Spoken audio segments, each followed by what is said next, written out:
Hello, I'm Chrissy Seaton and welcome back to my channel. This video, we are continuing with the book of Job and we will be looking at chapters 5, 6 and 7.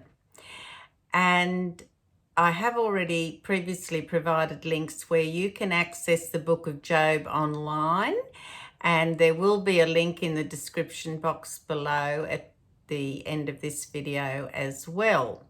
So let's get into it and continue on. So we're now at chapter 5.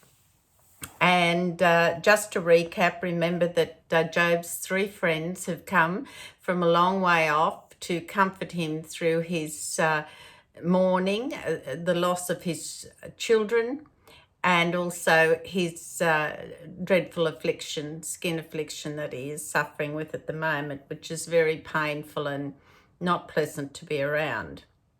So let's continue on now. Now, the comments clarify, it says that in verse 1, it talks that, cry out now, is there anyone who will answer you? Now, he answers those who call to him. Job's cries were not to God. His cries of anguish were directed to no one and were therefore unanswerable. The holy beings are those who, according to Job, decreed his suffering, and against whom he is not able to fight. And it goes on in verse 2, for anger kills the fool. Once you foolishly doubt God's providence, you become unworthy of receiving revelation from Hashem. Eliphaz, this is one of his friends, also denies Job's assertion that man's actions are constrained by stars and constellations. The fact that anger can lead to the fool's death, but the fool's anger is not foreordained. It is his own free-willed choice, which leads ultimately to death and destruction.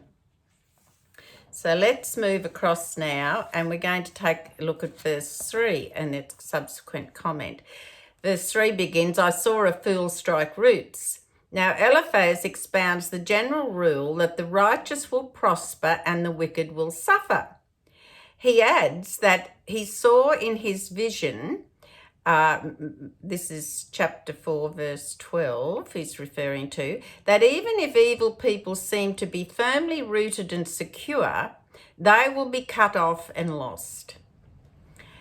And it says, but I cursed his dwelling with sudden destruction. Now Ezra interprets the verse literally that Eliphaz himself cursed the wicked one who seemed to be successful. Ramban, however, interprets the phrase figuratively, I saw in my heart that a curse was coming against his home immediately and suddenly. Moving on to verse 4. That his children be far from salvation. This is Eliphaz's curse of evildoers. Eliphaz's lesson is that evil destroys itself, if not immediately, then in the life of the future generations who follow the path of their evil ancestors. The gate represents the most public of places. It was the gathering place of the courts and of the elders. Thus, the curse would be realized in public. You often hear the phrase, the elders sat at the gates of the city. So that's what the term gates is referring to. It's where discussion, etc., was taking place. Now, in verse 6, it says, for destruction does not emerge from dust. A man's suffering does not sprout randomly from the ground. Rather, it is punishment for his sins. And now this directly counters Job's outburst when that his plight proved that God had abandoned the world. So, following this pattern here. Verse 7 says, for man is born to weariness. It is impossible for man not to sin, it says. And once he does, he receives his just punishments from God. That's according to Rashi. Alternately, in verses 6 and 7, Eliphaz declares that without effort there is no prosperity. Thus he criticizes Job for expecting the earth to produce the rich harvests without exerting any effort on his part. Now, it also goes on to say that unlike human beings who are constantly challenged by evil inclination and often succumb, so this is in reference to the phrase, while spiritual beings soar in flight, the spiritual beings, such as the angels, can soar heavenly, not being subjected to the Satan and the evil inclination. So, now, verse 8, however, I would beseech the Almighty, this is what Eliphaz proclaims, he would not be like Job. Eliphaz would pray and supplicate to God, since God's power is unlimited, and he recounts in the next several verses, as he recounts in the following verses. Who performs great deeds? Who gives, this is verse 9 to 10 now we're looking at. Who gives rain upon the face of the earth? Now, these are primary instances of God's divine providence over nations and continents. We all know about praying for rain, etc. He judges the people both as groups and as individuals, and that's something we need to remember also. And his primary tool for punishing the collective is through withholding rain. Yes. You know, you can water a plant and keep it alive, but it's only rain that makes things grow. And as a limited gardener in ability, I have learnt that over and over again. Watering it keeps it alive, but if you want it to grow and flourish, you need rain. So, of all the forces that the world depends on, only rain, not the sun or the moon, does God withhold when people deserve punishment. God's power over the rain, Eliphaz claims, is... Oops. Turn my page here, it's stuck. Pardon the interruption. So just repeating, God's power over rain, Eliphaz claims, is proof not only of God's general providence, but also of his providence over individuals. And we see this when we have long, prolonged, harsh droughts, etc., across parts of the world, and particularly in Australia, we've experienced that a lot. So it gives us a message, doesn't it, I think?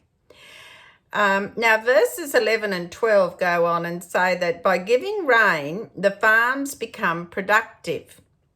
God elevates the downtrodden, the poor, and frustrates the plot of the cunning who intended to force down the price of land and purchase the fields of the poor for less than their value. In other words, forced sales.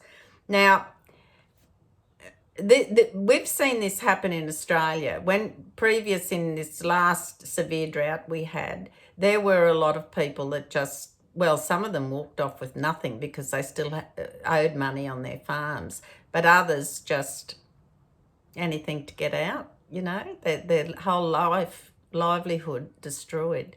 So I, as a person living on a farm and knowing the importance of rain and a good season, a good crop, etc., I fully understand this, and I fully understand the despair and the disruption that the drought causes. It's heartbreaking. Stock die. You've got to cart water from somewhere for them. Your dams have gone dry. The rivers aren't running. So it's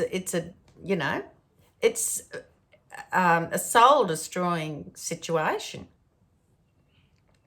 Now, and uplifted the blackened with salvation. Now, to individuals who have undergone personal tragedy, the world appears a dark and hopeless place, and certainly we wouldn't disagree with that. They have been uplifted through God's salvation. And of course, that we're talking about when the rain comes. God's rain will be their salvation, it says. So that their hands, continues on the phrase, so that their hands will not produce results. Now, the evil schemes of the would-be predators will not come to fruition. Remember before we read about how, the drought will force the people to sell to predatory type buyers or organisations that take advantage of the farmer's disadvantage.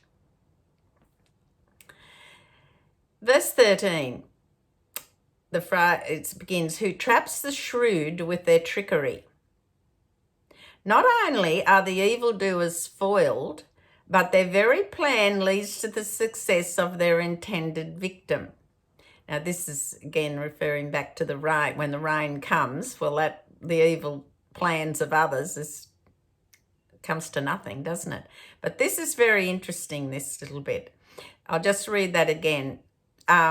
Evildoers are foiled, but the very plans lead to success of the actual intended victim. And here we see Joseph's brothers are an example. They sold him as a slave in Egypt. Apparently, brilliant plan became the vehicle that catapulted Joseph to powers over Egypt and over the Egyptians. And we know that story well. Any plan devised in haste is foolish, it goes on to say. Now, Eliphaz sums up some things here in verses 17 to 27. And it says that Eliphaz uses experience to counter Job's claims that God has abandoned the world to the constellations and randomness of nature. Rather, Eliphaz insists that God actively controls the affairs of the world. That's what we call divine providence. We know that. Protecting the poor and defenseless. Suffering comes as a warning to identify one's shortcomings, improve one's ways, and pray to God for an end to his pain. Very wise words. We understand that. Verse 17 says, behold, fortunate is the man whom God rebukes. Since everything that happens is because of divine providence, fortunate is the man who is rebuked through suffering, for that will purify him from his sins so that he can be rewarded later. Thus says Eliphaz, you, Job, should not reject God's reproof. Now, Malbim distinguishes here between reprimand and discipline. Discipline, in terms of mild suffering, intended to redirect one's actions in the future, while the more severe suffering is intended as punishment to purify more serious sins that have been committed. Verse 19, it goes on and says that, talks about the meaning of from 6 and in the 7th. And throughout Scripture, the number 7 represents completeness, while 6 falls short of being whole. Now, we're looking at verses 20 to 22 now. Eliphaz provides examples of punishment that were actually his salvation. So Eliphaz is speaking from his experience. And he says that in famine, he will deliver you from death. Famine forced you to leave your country, and you thereby avoided being killed by an earthquake that devastated your country. And in war, from the power of the sword, a personal enemy intends to ambush you. But because war is raging, you have armed yourself and succeeded in defending against the attack. In a time of peace, you would not have been so armed. And we go on in verse 21. You will be concealed from the prowling tongue. On the basis of slander, you will be imprisoned. And you will not need to be frightened of destruction because you will be safe in prison. You need not fear the impending destruction of the city. At robbery and famine of the beasts of the land, Melbourne continues to explain how having been imprisoned has protected you from a variety of dangers. Do you see where this is going? What may seem like an imposition or punishment can be saving you from something more sinister. And we go on here now, verses 23 to 26. These verses describe outcomes that are obviously positive. And verse 23 says, while the stones in the field and the beasts of the field, the stones farmers cast off into the fields, and the beasts, both of which are dangerous to wayfarers, will make peace with you, as it were, for Hashem's providence will prevent them from harming you. This verse is similar to Psalm 91, verses 12 to 13. On their psalms, they will carry you. On their palms, they will carry you, lest you strike your foot against a stone. Upon the lion and the viper you will tread. You will trample the young lion and the serpent. Now, Rashi explains the verses as referring to protection against human-like creatures. Explains that the reference is to an orangutan, which is interesting. Rashi's second preference is to a werewolf. All of these creatures will be at peace with you. It's interesting. We move on down now to verse 26, where it begins in a ripe old age. Now, and as if in full vigor. Now, this Eliphaz assures Job that he would die in old age, but would not be enfeebled, meaning would not be, we might use the term today, wouldn't have physical disabilities or perhaps not have dementia, etc. It just says, but would not be enfeebled. So we're assuming he's going to have all his faculties about him. Now, we're moving on into chapter 6 now, and this is Job's second speech. This is his response to Eliphaz, and so we'll go into that now. And it says, he inflicts pain and bandages it. Now, Job now responds that if, as his friend claims, God is afflicting him to teach him lessons, the plan is failing, for Job does not have the strength to survive the lessons. And we must pause and just understand too the absolute pit of distress that Job is in and going through. We've got to keep that in our mind. And sometimes we think, how could Job say that? But let's just bear in mind the depth of his despair, the suffering that he's going through at this time. Now, down in verses 2 to 3, Rambam explains that Job is responding to Eliphaz's accusation, that was in chapter 5, verse 2, that anger kills the fool, meaning that his anger against God is inappropriate. Job claims that his anger is insignificant, for if it were weighed against his trauma and suffering, the trauma would outweigh the anger by the weight of all the sand of the sea. Again, it harks back to just the depths of despair and discomfort that Job is going through. So let's look at verse 4 now. Now, my pain and suffering vastly outweigh my anger, for God is acting as my enemy, shooting at me arrows that are coated with snake venom. Now, here's something interesting I never knew.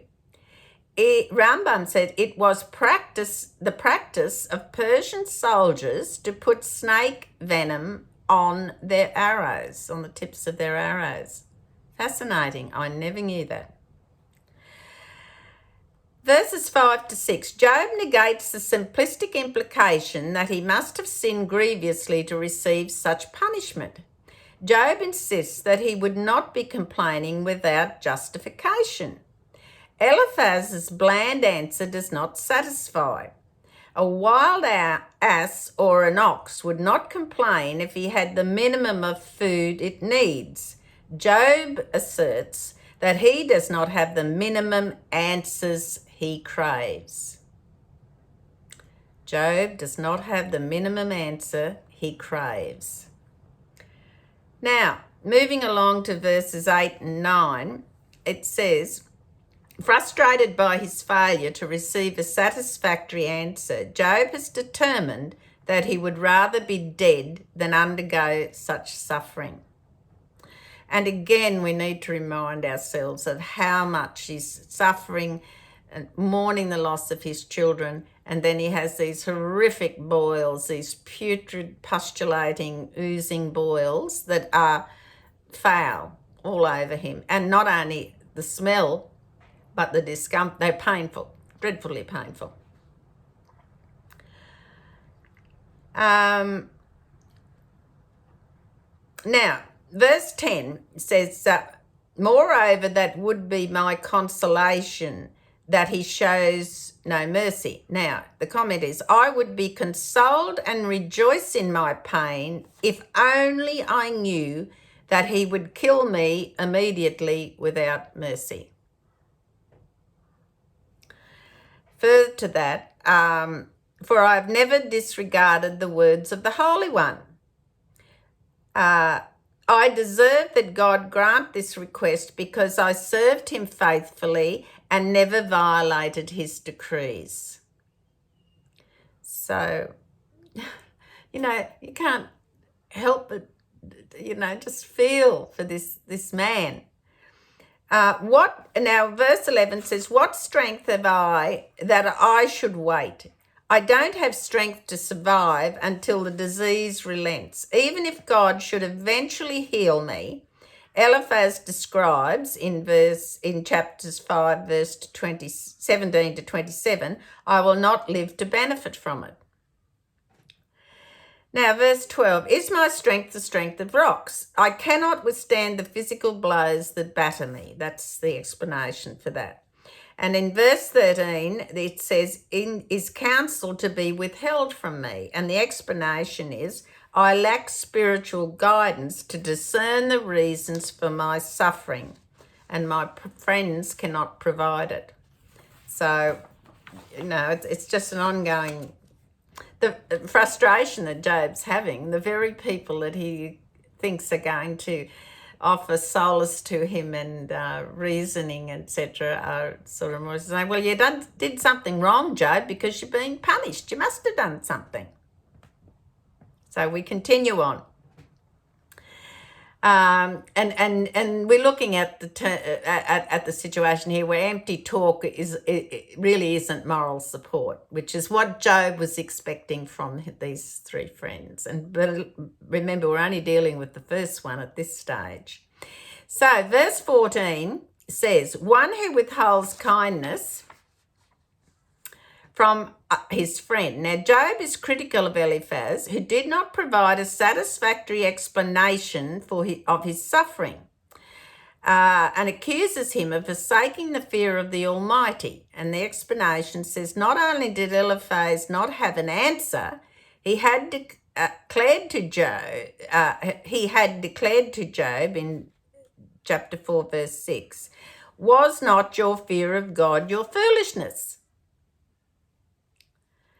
Verse 15, Job's brothers are his friends who ostensibly came to comfort him, but instead caused him further pain. He compares them to the flash floods that suddenly surge down through dry riverbeds and, causing destruction. They wipe out fields and vineyards and wash away any little grass that might be there, instead of soaking into the ground and doing what it's supposed to do. So it goes on and says, the words betrayed and shifted. There is a difference here between these two accusations. Betrayal describes an active, disloyalty. I have obligations, but I avoid them. To shift is to be unavailable when you are needed. So disloyalty is a betrayed. You know, you're betrayed. And when a shift, the word shift means you're just not you're unavailable when needed. It's interesting to point that out. Now, verses 16 to 18 continue on. The comparison to the untrustworthy seasonal streams continues, describing the effects. The descriptions refer to Job's friends, who came from afar but betrayed their friendship by not helping him when he needed them. Further on, verse 20, according to Rambam, the friends should be ashamed for assailing him instead of offering comfort. Verse 21, many commentators read this as, you, his friends, have been to him just like the unfaithful riverbed. Nice analogy, that, isn't it?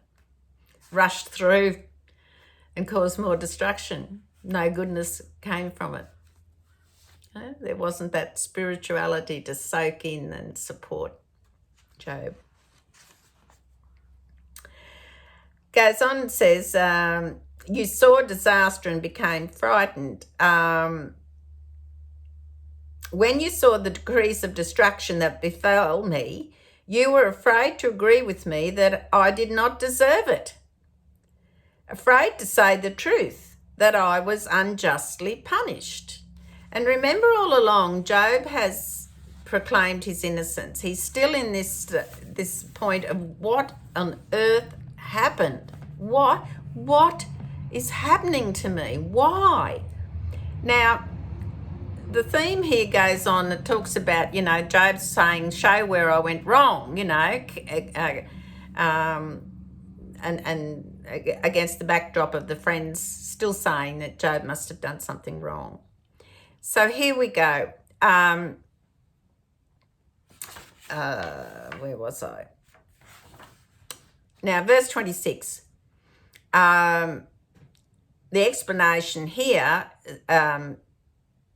says that words without proof cannot convince. So true, isn't it?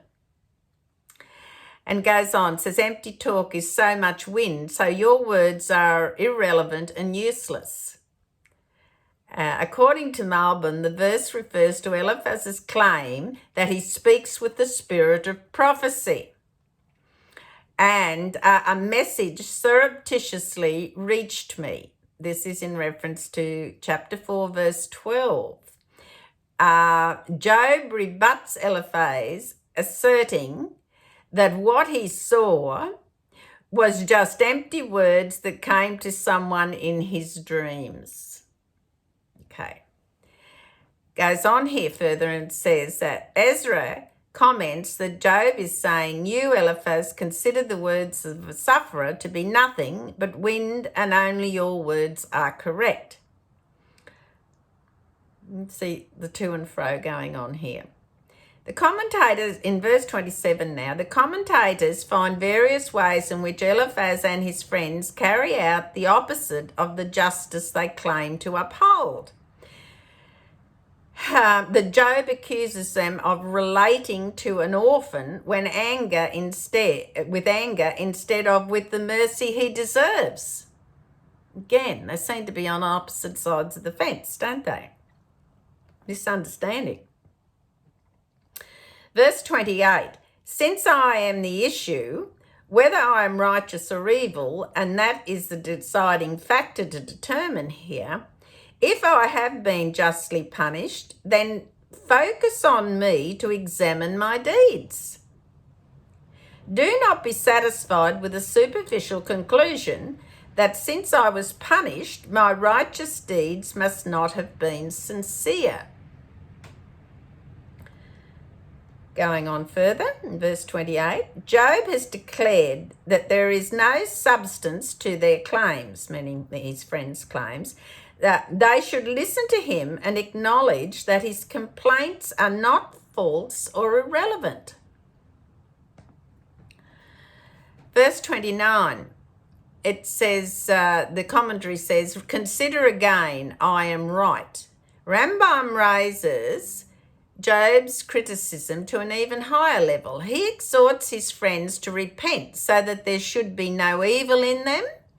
Their repentance should lead them to vindicate Job from the evil they had been imputing to him. Interesting. Verse 30, the commentary is, justify in two ways your insistence that I have sinned. Either I know that I have sinned and I'm blatantly lying, or I am not able to understand that I have sinned. Job disputes both possibilities. And firstly, he declares that you know that I have never lied to you. Now remember, these are good friends of Job's. They know him very well. So he's saying, you know I'm not one to lie, you know. At second, he claims that his palate, i.e. his power of speech, that means, is sufficiently refined to identify any impropriety. Thus, the only conclusion is to confirm his righteousness. So here is Job saying to them, now come on, fellas, you know me. You know I don't lie. You know I'm a man of God. You know, be realistic. You know what my character is. You can understand him saying that. It's the sort of thing he would say. He'd be justified in saying. Now, we're going into chapter 7 now. This is the last chapter for this video. So in this chapter, Job continues his second speech and argues against Eliphaz's explanation of the suffering of the righteous. So we'll start here at verse 1. Since man has limited time to live, we say we'll pay attention to what I have to say. So seeing we have limited time, you can't remain silent. And this is what he's saying. Pay attention to what I have to say. His days are like those of a hired hand. Just as a hired hand knows that he has a contract for a set period of time, so man has a limited time to fulfill his mission in this world. Verse 3. Instead of being assigned months of work like a slave or a hired hand, I was assigned months of suffering, and I yearn for that allotted time to pass. I'm sure he does. Verse 4 goes on, and I say, when will I arise and the night depart? Now, the commentary says, I'm yearning for every hour to pass in the hope that the pain would lessen during the night. When the cycle of suffering continues undiminished, I wish I would die. So again, this continued suffering, both emotionally, spiritually, and physically, is going on for Job. And further to that, the comment goes on, and I had my fill of tossing and turning until dawn. Just as I filled my days and nights with yearning for the time to pass, so does everyone who is suffering pain. Anyone who hopes for an end to his life of suffering contradicts Eliphaz's assertion that the suffering of the righteous is minor, that it is only to purify their few sins, but the wicked will die for their sins. But if the suffering righteous would rather die than continue such a painful life, then the death of the wicked is better than the reward of the righteous. I'll just read that again. Then the death of the wicked is better than the reward of the righteous.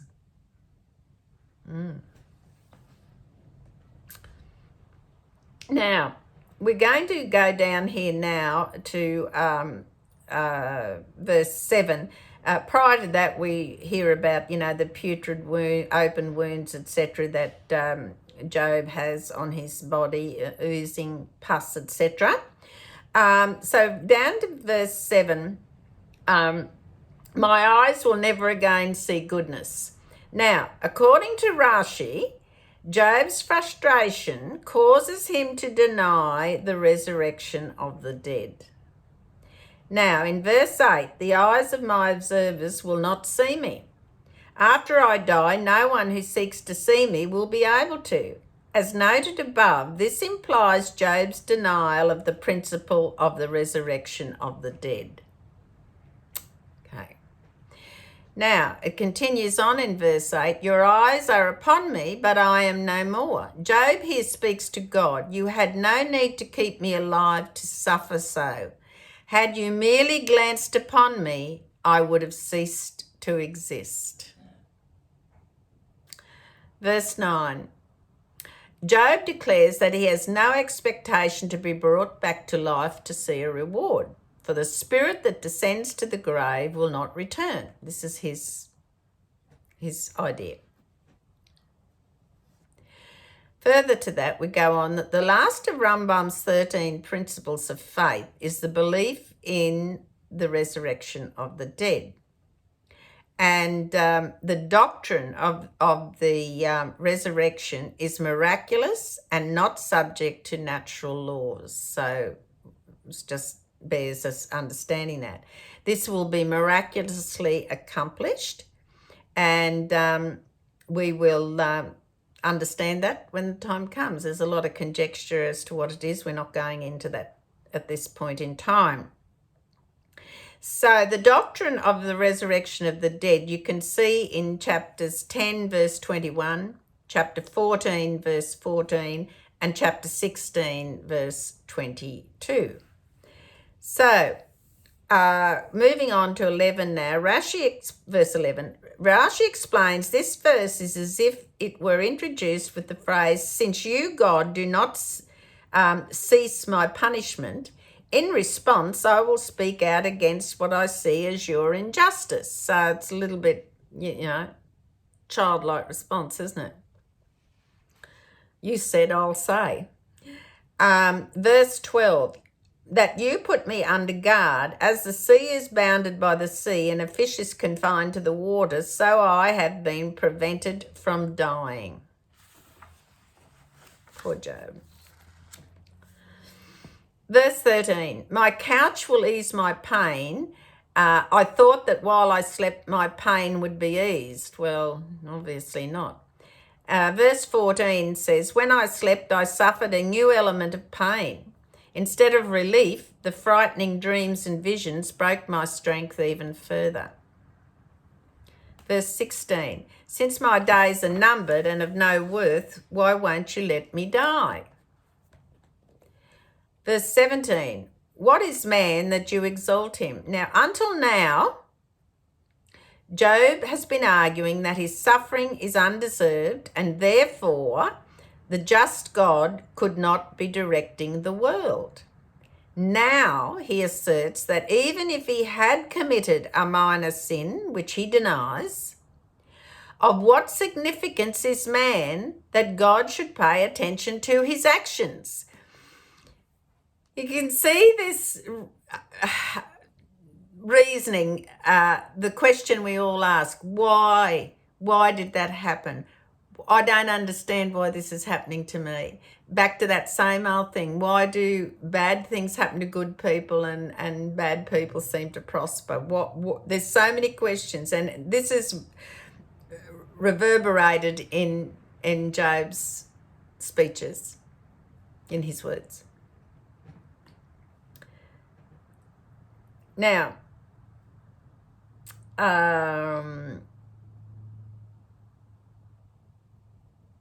verse 18, even if a man is worthy of an occasional glance, how is it appropriate for God in his grandeur to check on him even every morning? Surely man is too insignificant to justify God's scrutiny every moment. And it goes on in verse 19, Job now asks why his pain is so unrelenting without even the briefest moment of respite. Verse 20, Rambam renders that If I have sinned, what should I do to find favor with you? Why make me your target? Why am I like someone you encounter when you are angry, upon whom you pour your fury? We go down to verse 21 now. Why do you not forgive my sin, if indeed I have sinned? You know that I will die soon, for life is short and my life is empty. Why then do you persist in making me suffer? Forgive my sin while I am still alive. That's comment from Ramban. So that is the end of chapter 7 and the end of the discussion that or lessons we're learning in this video. Again, there's so much food for thought in there. Are you all following that pattern? There's something in nearly every verse that we can all relate to, can't we? We've heard that word before, or that thought might have come into our mind, that question we asked. They might not be entirely the same, but it makes us reflect and think about things, doesn't it?